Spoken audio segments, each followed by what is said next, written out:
riding my Sunbeam S8. First of all, tickle the carburettor, put the choke back, switch on the ignition, and a couple of kicks and she should go. It's a cold morning, about 9 degrees. Looks like it's gonna. There she goes. Right, we're now open the choke a bit, and I think it's died. Open the choke too fast. We'll push it out onto the road and start it again. Shut the choke down a bit, give it another kick, and off we go. This lane's quite busy in the morning, Sussex Lane. Now this bike is very pleasant to ride. A nice, comfortable riding position. You see I've opened the choke up now. I've put modern oils in this bike. The recommendation is that it should run with straight 50 in the engine and heavy Castrol oil in the rear drive. I now run it with a racing 2050 synthetic oil because I think that's better for the car type shell bearings in the engine. I've also got a multi-grade synthetic oil in the rear axle, which this basically lightens up that rear axle, and the engine is much more sprightly from cold than it used to be. It performs very well on these little country Sussex lanes around where I live. The front of the bike, the front suspension is pretty good. BSA forks, they're nice forks, they give a nice ride.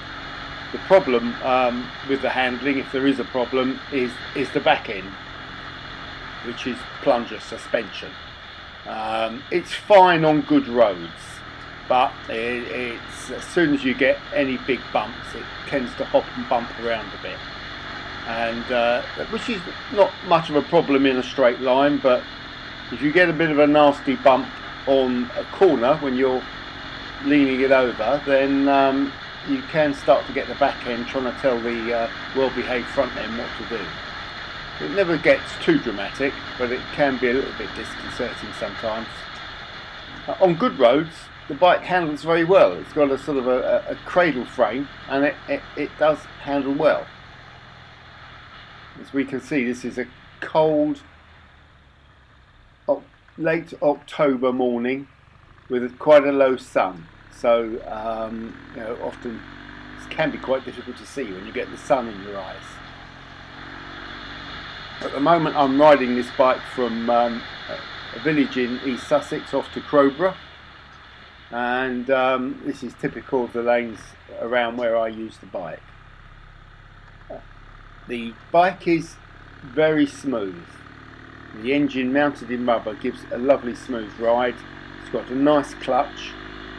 The brakes, the front brake in particular, is not very good. It's got a nice back brake, but the front brake is not very good. You really do.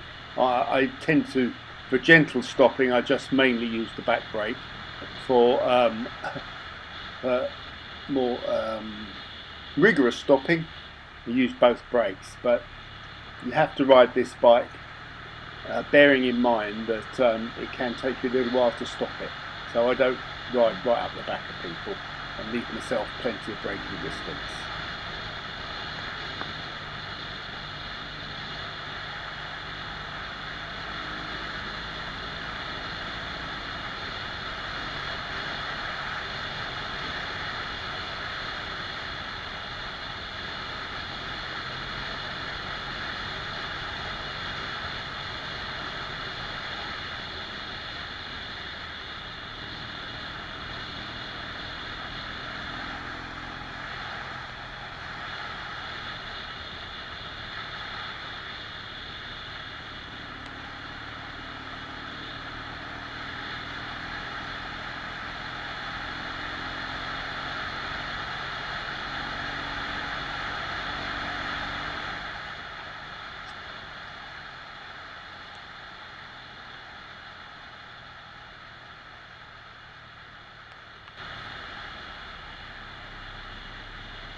Quite a long lane this, must be probably 2 or 3 miles long, and you've got to be a little bit careful that traffic doesn't come along and squash you off the road, particularly in the mornings.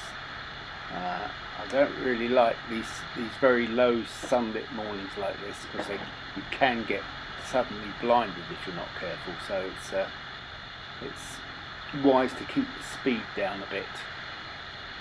These bikes were not overly popular when they were new.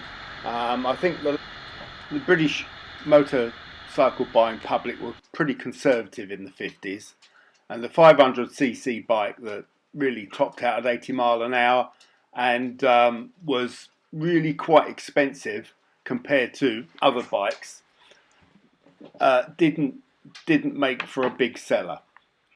It was sold as a gentleman's tourer, a well-made, trading on the Sunbeam reputation for quality build, and was sold as a gentleman's touring bike. I think they assumed that gentlemen wouldn't want to go very fast. But that probably was a wrong assumption. Anybody that classed himself as somebody with a bit of money in those days would have probably gone out and bought a Vincent Blank Shadow. But they sold in respectable numbers for about 10 years. And they're capable of doing up to 80 mile an hour. The main attraction of them is they are so pleasant to ride. You sit on them, and you can sit on them all day long.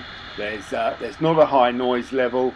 There's no vibration, and they're very, with the limits of the plunger suspension, but on a pan saddle they are a comfortable, nice, easy bike to ride.